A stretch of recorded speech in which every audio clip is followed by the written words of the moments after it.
Well, welcome to Virtual Vintage today. It is May 1st. This is traditionally an important day for workers around the world, and it is the feast day in the Catholic Church for Saint Joseph the Worker, who, of course, was a carpenter and taught his son Jesus how to do that very important and honorable work. So I'd like to begin with a prayer for a particular kind of group of workers today, and those are people who are working on the front lines, caring for people suffering from the coronavirus and from researchers and all who are working to serve the human community right now at this time. So let me begin by reading this prayer. Loving God, spread your protection over our doctors, nurses, housekeeping staff, ambulance drivers, first responders, administrators, scientists, and everyone in the healthcare field. Surround them with your favor as with a shield. Protect them from worry and fear. May your peace stand guard over their hearts and minds, and may you keep their bodies safe. Take what was intended for harm and use it for good to accomplish what is now being done, the saving of many lives.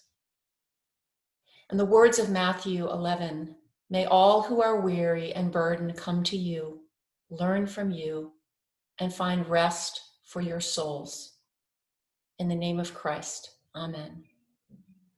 Amen. Well, it's great to be with you all today and to talk about one of my favorite writers, Francois Fenelon. And let's see, there are a bunch of people on this call. Is there any way, you young people, to get more people on the gallery view? Do you know? How many people do you see on your screen right now? I can see 5, including me. In the top right corner of the screen, you should see a little thing that says gallery view. Yeah. If you click on that, it should be everyone. Okay, well, I put it on it says speaker now, but I think it's on gallery now. I just thought I could see more people sometimes. I think that's just because people don't have their video showing, so Okay. They're just listening by audio. That's great. Well, that's awesome. Smart. I can see 12. You can see 12? 12. Okay, I can't. But they're not all. I can see 12 as well. But I went up to hit the gallery and then went back up and I switched it back and forth a couple of times. Yeah, I don't know what I'm doing. Is my light blinking on and off for you all? Yeah, Rowena, you're blinking. I'm gonna turn it off video because it's distracting. I don't know what's going on, but it's like disco time. Yeah, I don't want that to be a distraction. That's awesome. No, well, I'm glad you're here. Well, as we begin together, I want to welcome all of you. So happy that you're here. I'm going to tell you a couple of things about Francois Fenelon as we begin, and then we're going to read some of his letters together. My friend Wynn Collier, who is a pastor here, I know Katie, you know him, Maddie, you probably know him too, wrote this book called Let God, The Transforming Wisdom of Francois Fenelon. And it is a paraphrase of Fenelon's words. So he wrote in French, and it's all in the public domain now. So it's been translated. There's a sort of important translation that happened in 1853.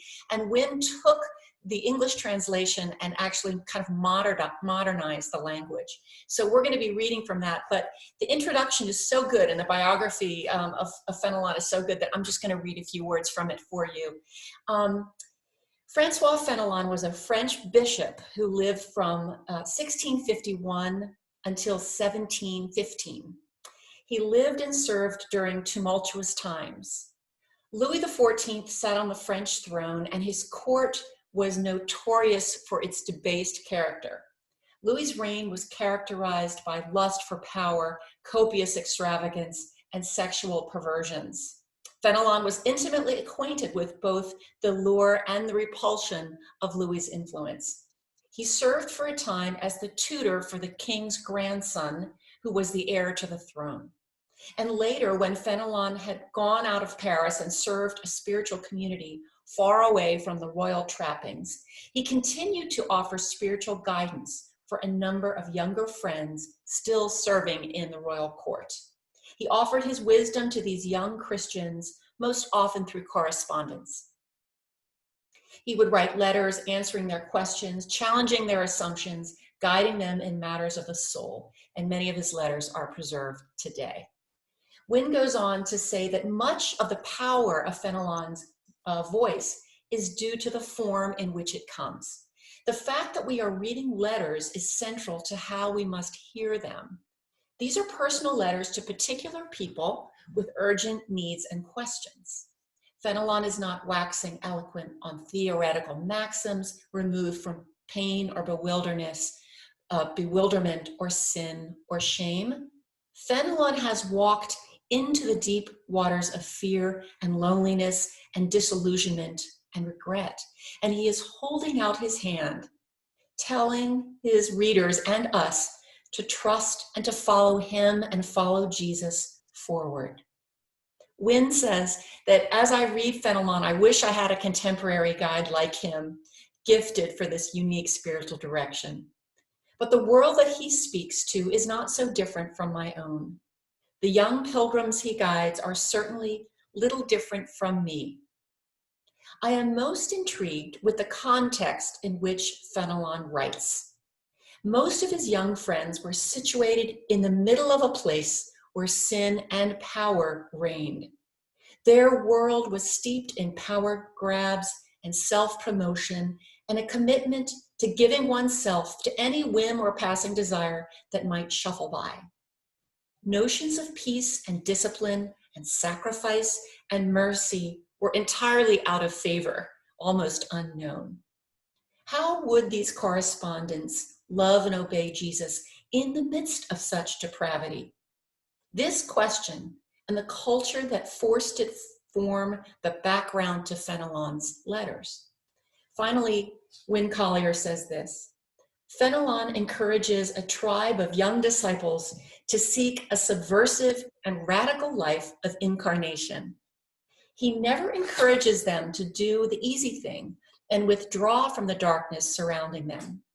Rather, he encourages them to, like Jesus, who came as God in the flesh incarnate, to be a new way of life in the very middle of the old way.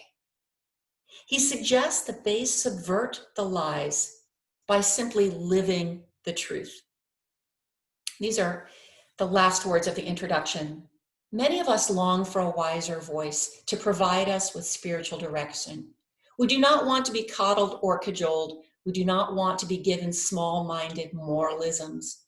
We long for depth and authenticity. We do not want a quick fix or a trite answer. We just want a wiser voice, one who knows God and his ways. We want to learn how to live in our world in a manner that is truly good. If we will listen to Fenelon, we will find much of what we seek. So that is some of the context for this conversation today. I've brought a pretty big handout today. We're not going to read all of it, but I'm going to let you help me choose the letters that we're going to read.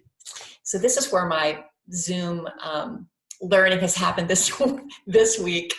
I have a poll that we're going to take. Can you see it? You can see it? Okay. I would like you to choose, there are two questions here. And the first question is this: choose the option that describes you today. And your choices are a friend with a runaway mind, a friend living with difficult people. I thought that was really good for me. I just had a fight with somebody in my family, I won't say who. A spiritually lethargic friend, a friend desiring to know the future. So that's question one. You can choose one of those. It's anonymous, by the way, so don't worry. The second question is, think of someone you care about, someone you'd like to encourage. Which option describes them just now? And your choices are a friend who needs patience with herself or himself, a friend trying to look perfect, a friend discouraged by temptation, a friend who is restless and resistant, a friend obsessed with her or his faults. So just make a choice. You can make two if you want, even under each question, and I'll give you just a minute to do that.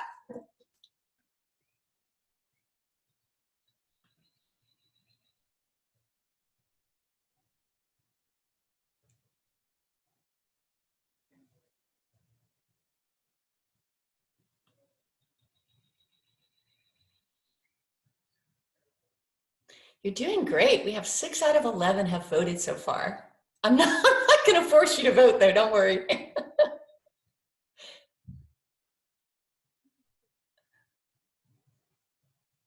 All right, just a few more seconds. Okay. There's one more person. This is your last chance. All right. Great. All right, we're going to end the poll. And we're going to read A Friend Desiring to Know the Future. I want to make sure I get this right. Hold on, guys. That's number 1. Number 2 is Spiritually Lethargic Friend and Living with Difficult People. And then when you think of others,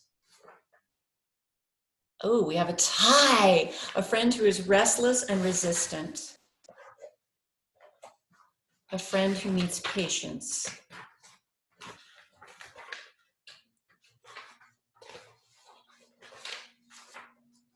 With herself. Okay. And then obsessed with faults. Okay, great. All right, so we have just created a map for our conversation today.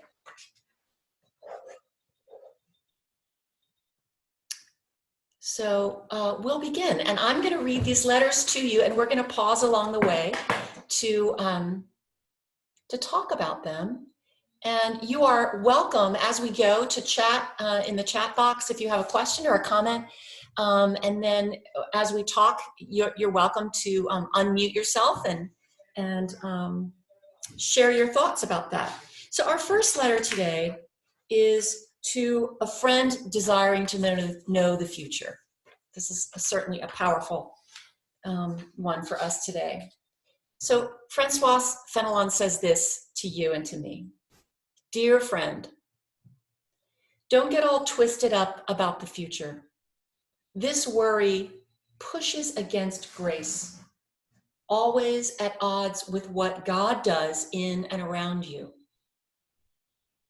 Whenever God hands you something good, something joyful and pleasurable, enjoy what God is giving of God's self in the gift. Just eat it up, all of it. Don't hoard it, afraid that God might never be so kind again. Do you remember how God gave the Israelites manna, honey bread that fell from the sky onto the ground? God told them to gather just enough for each day, to enjoy it, and not to worry about whether or not it would come the next day. You do the same. There are 2 unique truths about a sincere faith. First, while many subtle forces attempt to hide God, true faith always sees God and only God at work right in the middle of the action. Second, true faith never delivers the sort of human certainty that we always look for. True faith won't let us grab hold of safety or latch on to dry formulas. True faith won't let us make an unflinching rule based on God's prior action. What brings us comfort and peace this time won't be God's way next time. If we drew relief from predictable patterns, we'd trust that instead of trusting God. God will do what God will do. God is God, you know. We must surrender and we must wait and obey and hope in whatever God hands us. This kind of day-by-day dependence, just like Israel and the manna, is a paradox. It is both dark and peaceful. It is dark because we truly don't know how the future will play out. We give ourselves to a silent death by a slow fire, just like Christian martyrs of early centuries. They gave their lives, and so in our own way, we must too. But this silent flame is hard to perceive. You might not see it. Those who love you might not see it.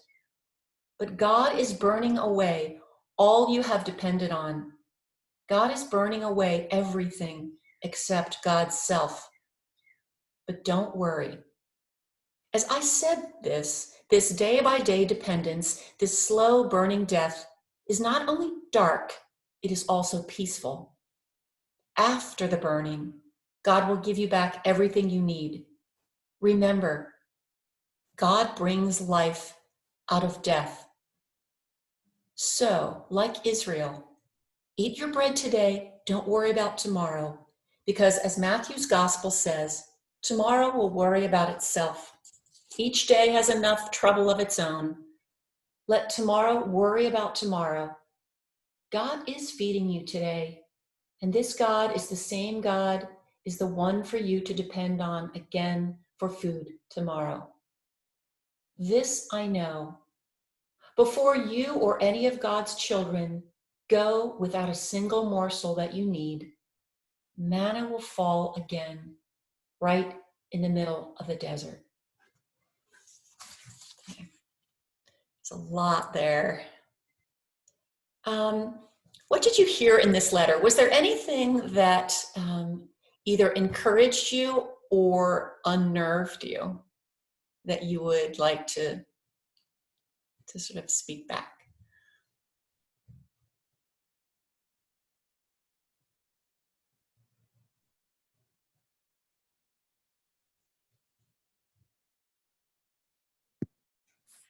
The part that sort of is unnerving to me is we give ourselves to a silent death by a slow fire. That's very, I mean, he literally says that it's dark. Mm-hmm. It really is sort of a depressing idea. Yeah, it's pretty troubling. And I want to say too, as we enter into this conversation, that this guy, Francois Fenelon, was a Christian. He was a believer. He was a follower of Jesus. He studied the Bible. He prayed. He had a lot of wisdom, but he could be wrong too. So if we want to disagree with him, we can. This is a conversation.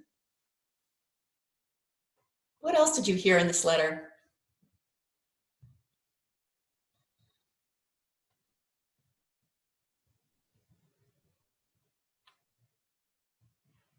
Oh, Mary, can you unmute yourself? Maybe I could do it. Try again. Oh, wait, hold on. I'm trying to unmute you. I think you're going to have to do it yourself, Mary. Can you unmute yourself? Oh, darn it, she's talking. Got it. Oh, yay. Okay. I like the line you read. This day by day burning is slow, but also peaceful. Yeah. Thank you. That reminded me of the dross, how the refiner, you go into the fire, but it's to cause the dross to come up and burn off. And then you're pure and more beautiful, meet and ready, useful for God. Thank you. I love the reminder that the way God works with us this time might be very different than the way he works with us next time. And so it keeps us from being dependent on a method, but more dependent on the Lord. Thank you for that. Listen to these words. He says there are two unique truths about a sincere faith. First, while many subtle forces attempt to hide God, true faith always sees God, and only God at work right in the middle of the action. Second, true faith never delivers the sort of human certainty that we constantly look for. True faith won't let us grab hold of safety or latch on to dry formulas. Do you agree that these two things are true? Or what did you hear in them?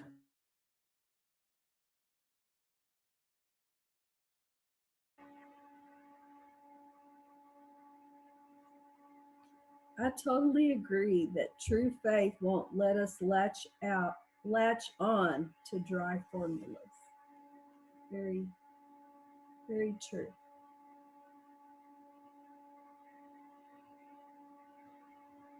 Well, before we go on to our next letter, I'm curious to know, in this letter, to the letter to a friend who seeks to know the future, what is the most important thing that he says to you today in your desire to know the future? And again, feel free to chat if you don't feel like speaking, but we love to hear your voice too.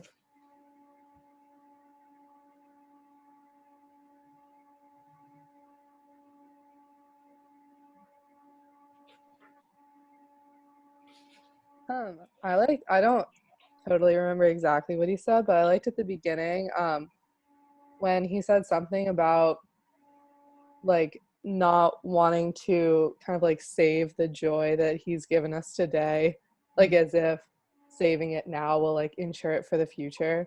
I think that's really like relevant to right now. Yeah, yeah. I know this paraphrase says, just eat it up, all of it. That's a good word, yeah. Yeah, with all the dark part of this letter, there's also just be thankful and eat it up, this honey bread that comes when it comes. Wonderful. Well, let's go on and read the next letter, which is to a spiritually lethargic friend. And this is a shorter letter. He says, dear friend, peace. Just sit in it. It's not your job to work up passion and fiery devotion to God. It doesn't depend on you. All you can do, all you're responsible to do, is to choose the one you will obey. Hand your will, your obedience over to God. Don't hold anything back. Frankly, it's irrelevant how much intense feeling you have in your spiritual life right now. The more important question to ask is this: do I want what God wants? Humbly confess your faults. Don't hold on to your world. Abandon yourself to God. Choose to love God more than you love yourself. Desire God's name to be great. Desire God to have God's way. Want that more than you want your own life. If you don't feel these things, then just want to feel it, hoping you will someday. In the meantime, ask God to give you this kind of love for God. God will. God will love you, and God will pour peace into your heart. Is this a letter that you could receive today, or that you could read to a friend if someone was asking you advice? Like, what do you think would be heard and received, and what do you think would be resisted in your own spirit, or in the spirit of a friend? Do you have any responses to this letter?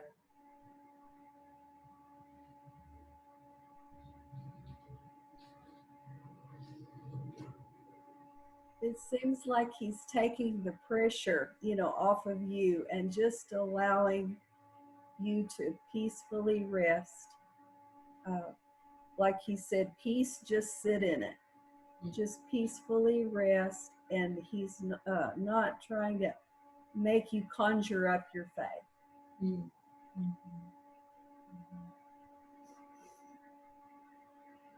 And it removes the guilt that if there's been times when you've been deep and you've taught people and you know where you should be, there's a guilt that comes with it, and he just takes all of that away. Yeah. Like a fresh breeze coming through. Yeah. It's like, it's irrelevant how much intense feeling you have in your spiritual life right now. It's irrelevant. Like, what? Okay, but what about this idea of abandoning yourself to God? Like, his remedy for this is, do I want what God wants? Confess my faults. Don't hold on to the world. Abandon myself to God. Choose to love God more than I love myself. Like, what does it look like to abandon yourself to God? How do you begin to do that? Or what does that mean to you?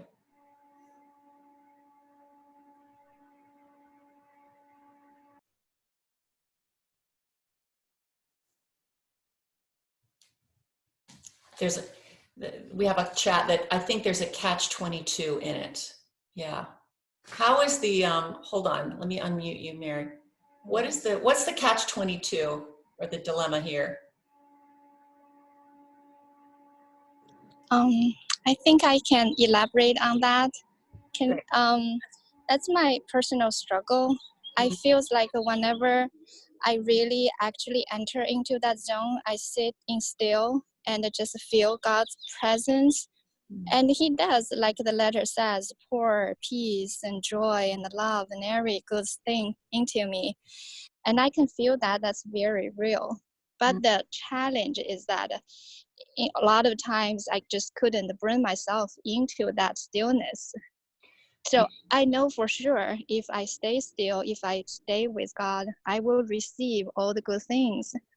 But the challenge is that I couldn't bring myself to that stillness, despite the fact that I know for sure I will receive good things. So that's the catch-22 of it.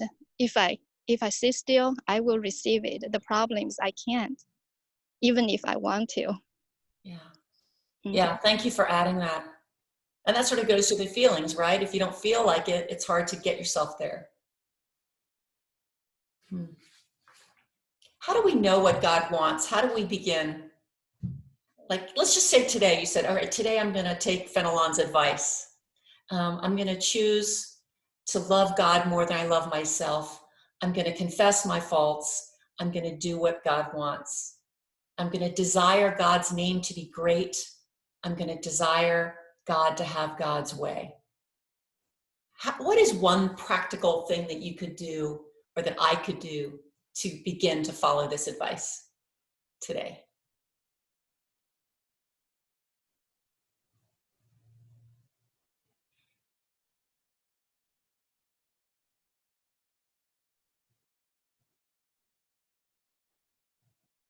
Oh, Mary, hold on.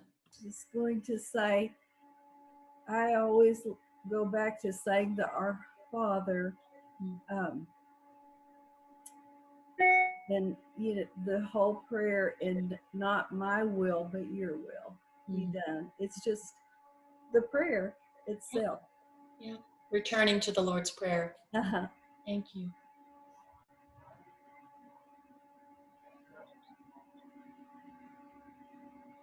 Any other thoughts before we move on? Does this encourage anybody if you're feeling spiritually lethargic? Apparently that it's not your job to work up passion and a fiery devotion. It doesn't depend on you. All you can do, all you're responsible to do, is to choose the one whom you will obey. And I think this idea of spiritual, lethargy and dark night of the soul, there's a whole tradition of Christians who have gone before us who have experienced that. And I think that's a great encouragement to know that feelings come and go. Feelings come and go, and that's part of the human experience. Let's read another letter. This is to a friend living with difficult people. And it's a fairly long letter, but it's very accessible. Dear friend, it's been a long time since I have reminded you of how committed I am to you. I want to live in Jesus' community with you. I know I haven't said it in a while, but the friendship I feel toward you is stronger than ever. With all my heart, I really do wish that you were able to experience in your home the peace and comfort that you so enjoyed when you first formed this community. It takes work to enjoy even the easiest people. Here are 2 necessities for living in community and friendship. Abandon your many high demands and patiently tolerate the other's annoying behavior. Expect less, put up with more. You heard me say this would require work, right? True community is not for the faint of heart. The truth is that all of us, even those who seem nearly flawless, have scads of imperfections.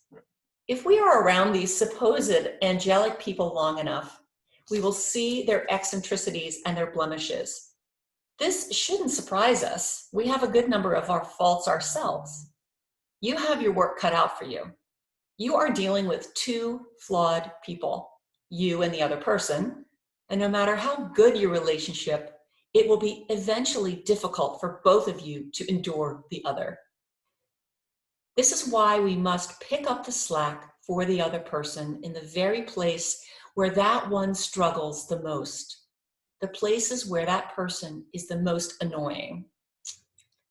We move towards the other's defects, not away. When we do this, we obey God, walking the Jesus way. We do what the letter of Galatians encourages us to do. Allow love to balance out each other's shortcomings. You aren't passive here. You can actually take some specific actions to encourage peace and harmony in your relationship. Be quiet a lot. Regularly corral your mind. Pray.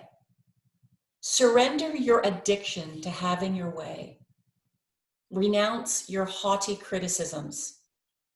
Commit to stopping your self-righteous thoughts that rise out of a selfish, harsh demand to get what you want. You have no idea how much of your conflict these simple acts will resolve. If we stop listening to ourselves and to others' gossips, we will be much happier. Be content with leading a simple life, however that fits for you. Be obedient. Bear your daily cross. You need it. It is a gift given by the pure mercy of God. The essential idea is to despise self from the heart and to be willing to be despised if God allows it. Feed upon God alone. St. Augustine says that his mother lived on prayer. You do the same and die to everything else. We can live toward God only as we allow ourselves to continually die. So this letter, I see the kind of movement through this letter from just sort of practical description of the situation to some really deep theological waters. So let's just start with the beginning when he talks about it takes work to enjoy even the easiest people. I mean, would anybody disagree with that? And I think this letter just has such a charm right now for us. And I don't know if, if you have anything you want to add about how this rings for you, true or false. But how does this reflect, you think, our time and our experience right now? Yeah. I really like this one line, commit to stopping your self-righteous thoughts that rise out of a selfish, harsh demand to get what you want. I just think that's super direct. And I think a lot of this current experience for me has been humbling in a big way. And I think that's something I've been focused on. I think that line just really spoke to me in the sense that we all need to kind of humble ourselves right now. Thanks, Max. Maddie, what were you thinking? A lot of just kind of the practical advice kind of hits home. I haven't lived at home in 4 years full time, and unexpectedly coming back, I definitely feel called out. Yeah. Other responses or thoughts? I think corralling our minds is an amazing thing to think about. Right. He says, you aren't passive here. You can take some actions. Corralling your mind is something that you have, you can aspire to at least. It's not simple. I think we all know, but yeah. And I think using the word renounce your criticism. The first thing was, said you're dealing with two flawed persons. And I thought, oh, well, it's a threesome. And then I realized, oh, that's me. Because I love that he clarifies that. It's like you and the other person. Yeah. I thought the reminder to pick up the slack where the other person struggles. I think intuitively we do just the opposite. We want to run away from those places that others struggle. At least for me personally, I'm an avoidance kind of mentality. And so that was real challenging to run into and embrace the place where others are struggling. Yeah, Thank you. And he says, move toward the other's defect, not away. When you do this, you obey God, walking the Jesus way. We do what the letter of Galatians encourages us to do, allow love to balance out each other's shortcomings. Yeah, interesting. Now, let's go to that last paragraph. I'll read it again. And I'm interested to know, Carrie brought up this word renounce, how this language, how this advice, how this approach sits with you when you think about what it means to live the Jesus life, to use his phrase. He says, be content with living a simple life, however that fits for you. Be obedient, bear your daily cross, you need it. It is a gift given by the pure mercy of God. The essential idea is to despise self from the heart and to be willing to be despised if God allows it. Feed upon God alone. St. Augustine says that his mother lived on prayer. You do the same and die to everything else. We can live toward God only as we allow ourselves to continually die. So what do you think about this?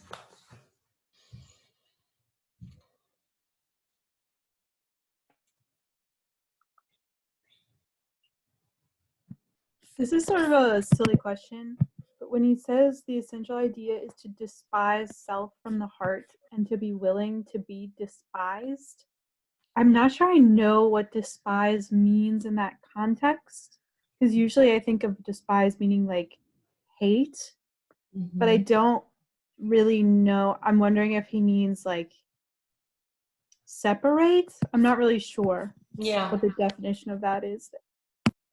Yeah, that's a really good question. And I think this is where, we could go back and look at other translations of this letter, go back and learn, and check out the French, which would be for one of you to do. But yeah, I mean, it does kind of raise red flags for me, How about you? Like if it says you hate we should hate ourselves or abandon ourselves. And if you say die to everything else, but prayer and God.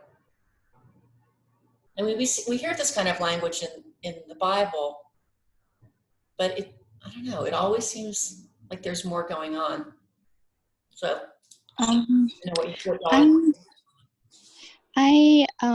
this is my personal understanding. I was just thinking on the spot, brainstorming here. Sure. I feel like the despise might be a synonym for criticize, allow yourself to be criticized. Because earlier he mentioned the self-righteousness. I think the self-righteousness is the big enemy, all of us, a big thing all of us carry. I think he's trying to remind us that we're not always right. So that continue to die means to allow this process of being transformed. So the old self dies so that the new self can, come to life, to be renewed. So I'm thinking along this line. Yeah. Thank you for that. Carrie, what are you thinking? Now I'm thinking she may be onto it. And and we really do need to go back and find the definition, go back to the original word and see what the intention was. Well, let's kind of hold that question, and we may hear more in some of these letters that help kind of give us a better sense of it.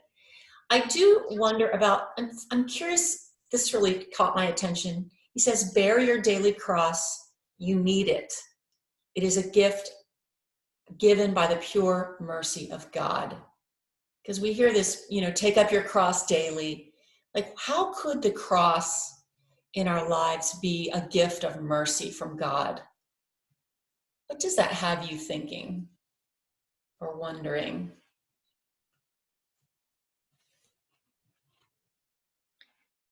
It makes me think one of the gifts is when you do bear a cross and go through whatever it is that you are sensitive. He's got you ready to minister to other people who go through the same thing. It gives you a compassion for them. Yeah. Yeah, and I was thinking it also causes you to be close to God, keeps you close. Yeah. Thank you.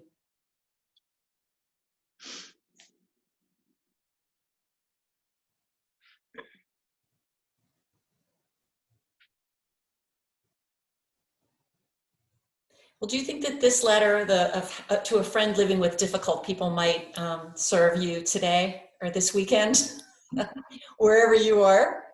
I love just the practical sense of this, is that even the easiest people, are hard to live with. So this is no surprise, if you're feeling conflict or just annoyance, then this is just the nature of living with other humans. So I think that's a great place to start. I love that. Expect less and put up with more. Kind of sums it up. Well, let's continue. Our next letter that you all chose is to a friend who needs, let's say to a friend who is restless and resistant. This is number 6 in the reading, and I'll read it to you. There's a lot in here about surrender, and we've already sort of moved in some of this direction, so this might add to our understanding of Fenelon's teaching and his wisdom. He says, "Dear friend, your only assignment, my dear daughter, is to be strong in faith, no matter what your weakness is. When I am weak, says Paul, then I am strong. Strength is made perfect in weakness. We are only strong in the Lord in proportion to the weakness we sense in ourselves. So your weakness will turn out to be your strength if you accept it humbly. Sometimes we are tempted to believe that weakness and humility are not compatible with the surrendered life. This is because we tend to think of surrender as the great thing we do when we want to show God how much we love him and how heroically we are willing to sacrifice everything.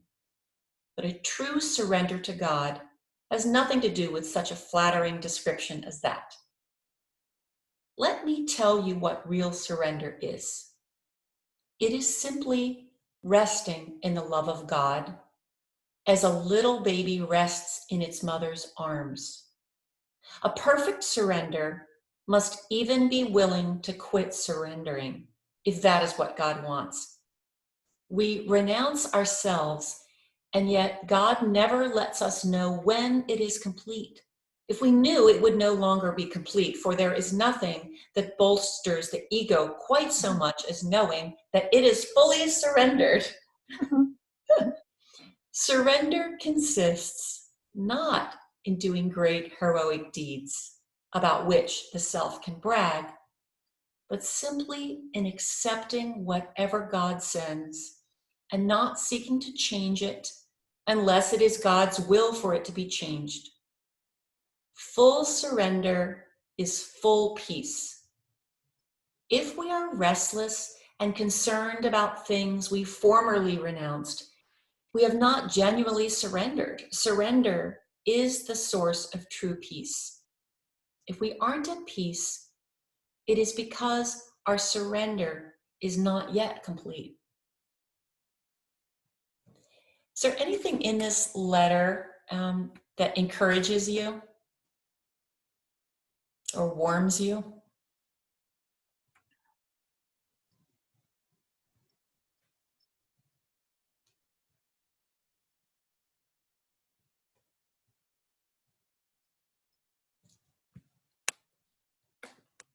Mary? I just love the beginning where you read, resting in the love of God as a little baby rests in its mother's arms. I thought that was very encouraging. Mm-hmm. Yeah, beautiful image. Thank you.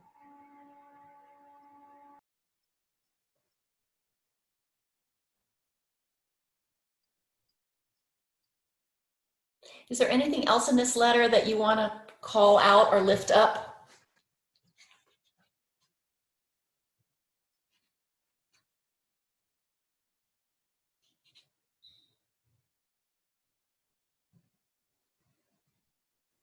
I think the fact that he lived so long ago, isn't it like more than 300 years? And when truth just keeps on being so true, it's stronger and stronger. And also just somehow letting God be God. And I liked his part about sometimes surrendering is being willing not to surrender. I mean, it's just so total. Yeah, that's great. Yeah, the freshness of this wisdom is really like, oh, that's right. That's how it works. Yeah. Well, let's continue through these letters. Our next choice from the group is number 9, to a friend who needs to have patience with herself or himself. Dear friend, people who love themselves aright, even as they ought to love their neighbor, bear charitably, though without flattery, with themselves as with another. They know what needs correction at home as well as elsewhere. They strive heartily and vigorously to correct it. But they deal with self as they would deal with someone else they wished to bring to God. They set to work patiently, not exacting more than is practicable under present circumstances from themselves any more from others, and not being disheartened because perfection is not attainable in a day. Such people judge their most trivial failings unsparingly and are not blind to their own deformity, but endure all the mortification and humiliation involved. They neglect no means of amendment, but they are not fretful while so doing. I want to pause and ask if you think of any, does this describe anyone that you know or that you've known? Or is there anyone that you can think of who comes close?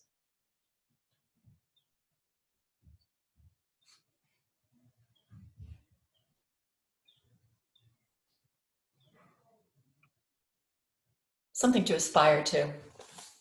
All right, this is for the rest of us.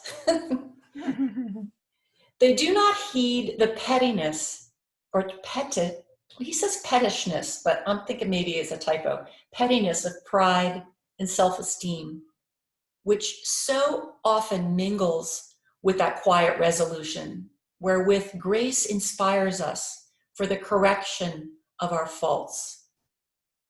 Okay, so yeah, it is pettishness. Let me read that again. These people, the people we want to be like, do not heed the pettishness of pride and self-esteem, which so often mingles with the quiet resolution that grace inspires us for the correction of our faults.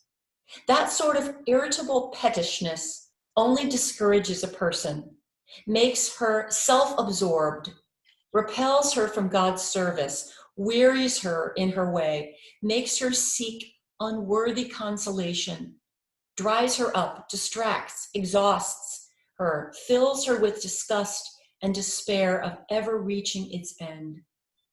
Nothing so hinders souls as this inward peevishness when it is encouraged. But if endured without consenting to it, it may be turned to good, like all other trials by which God purifies and perfects us. He says, the only thing to be done is to let such troubles pass away, like a headache or a feverish attack, without doing anything to promote or prolong them. Meanwhile, it is good to go on with your interior practices and exterior duties as far as possible. Prayer may be less easy, the presence of God less evident and less comforting. Outward duties may be harder and less acceptable, but the faithfulness which accomplishes them is greater, and that is enough for God.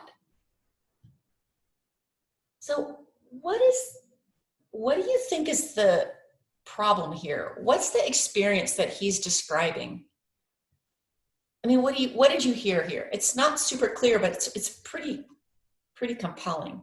He talks about pride and self-esteem and this idea of pettishness. What is this experience?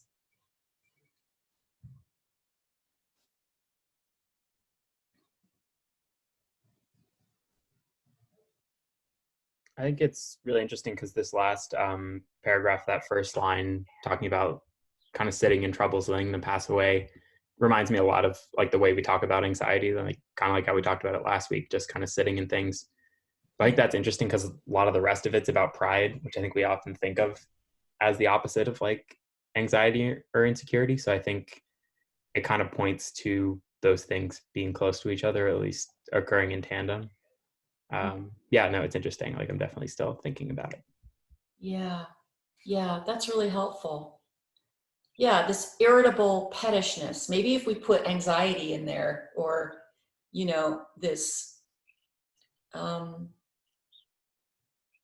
yeah, there's something that's stirred up that discourages us, right? It makes us feel self-absorbed, repels us from God, wearies our, makes us seek unworthy consolation, dries us up, distracts, exhausts us, fills us with disgust and despair of ever reaching its end. And nothing so hinders souls as this inward peevishness. It almost sounds to me like, because I've read this a couple of times, like you will experience this, it almost sounds like. So the question is, are you going to encourage it, whatever that means? Or can you turn it to good? Can you let it pass away? Like, okay, it's a fever, it's a headache. How do we respond to these experiences of just inner agitation? I don't know. What are you guys thinking?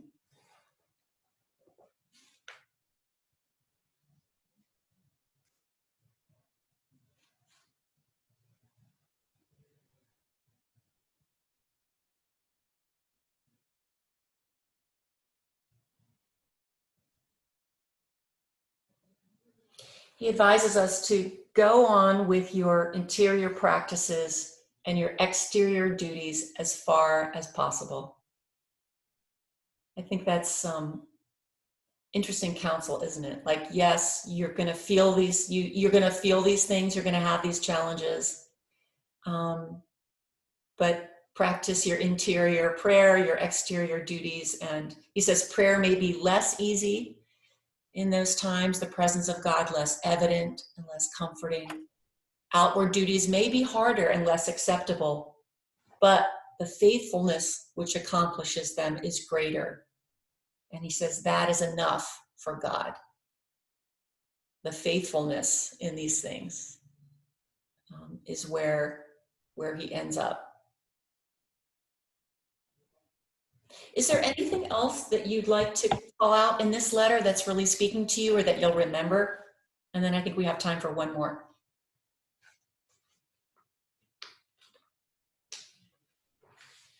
Or anything that's bothering you? I don't want to miss out on that.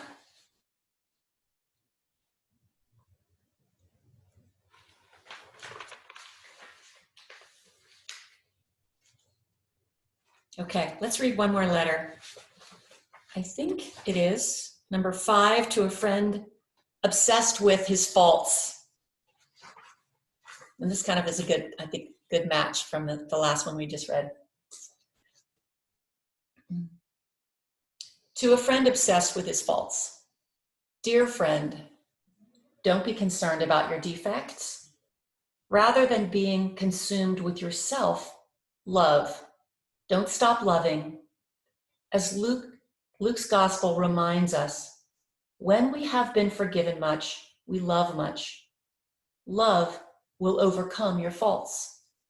The problem, however, is that often we want all the warm feelings and immediate perks love brings, but we don't really want love itself. We deceive ourselves because all our hard work trying to love well isn't really for the sake of love. We often use love as yet one more self-absorbed benchmark to measure and demonstrate our perceived robust spiritual life. We are trying to make sure we are doing right, that we love right. When we do this, Saint Francis de Sales tells us that we are more occupied with the notion of love than with the person of love, Jesus. If all we pursued was Jesus, then he would consume our energy rather than all our effort alone consuming our energy. Whenever we exert our sweat trying to make sure we do the right things, that we love the right way, in an effort to make Jesus love us in return, we aren't really loving Jesus. Rather, we are fixated on ourselves. If we continue to catalog our faults, hoping to muster up our own goodness to overcome these faults, then we are anxious, never at rest. We block God's healing presence. We interrupt the ways that God wishes to heal us with God's love. However, when we take honest stock of our faults, resting in Jesus' peace and love to overcome them, we witness this powerful force, love, doing exactly that. Love will overwhelm and consume all that we think is so despicable. Then so simply, these faults are gone. Here's the irony. Usually the shame you feel for your faults is actually more of a fault than those things you are so obsessed with. You are completely absorbed with the smaller fault. It's like a person I just spent some time with. After he had read about the life of one of the saints, he was so angry at his own imperfections that he completely gave up on the idea of living a life devoted to God. I'm able to see how faithful you are to God by how much peace and freedom you have in your soul. When your heart is peaceful, opening up wide to God and the world around you, then you are moving closer to God. There are a lot of moves in this letter, I think. A lot's going on. So as we finish our time, to your friend who is obsessed with his faults or her faults, what do you think is the best bit of advice from this letter? And we can let some of the rest go if you don't like it. But what's the best part of advice to your friend who's obsessed with his faults? Anybody want to take a shot?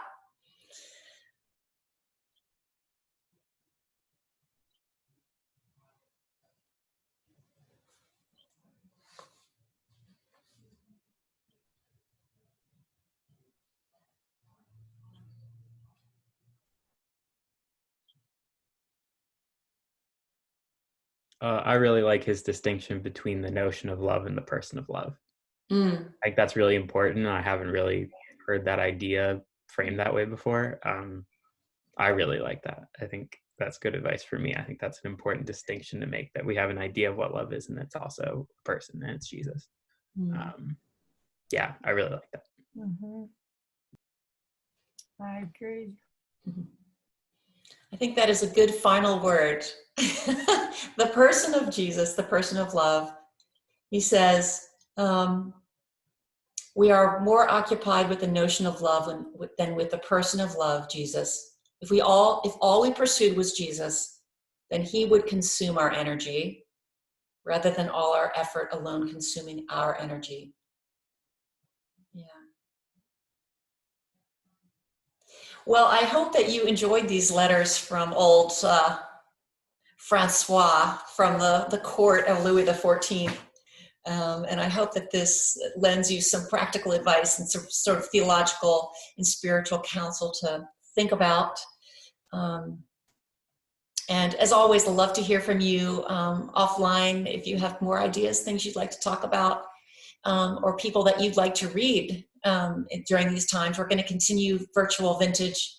I mean, I'm not going anywhere, so we're going to continue anytime you want to join on Friday. And I will be posting this video, so you can share it with any friends and print out the reading, whatever you like. So let us end with the blessing. May the Lord Christ go with you wherever he may send you, protect you through the wilderness, keep you through the storm. May he bring you home rejoicing at the wonders he has shown you. May he bring you home rejoicing once again into our doors. Amen. Be well. Thank you. Thanks. Thanks. Yeah. Love y'all. Thank Bye. you. Thanks. Bye. Thank you.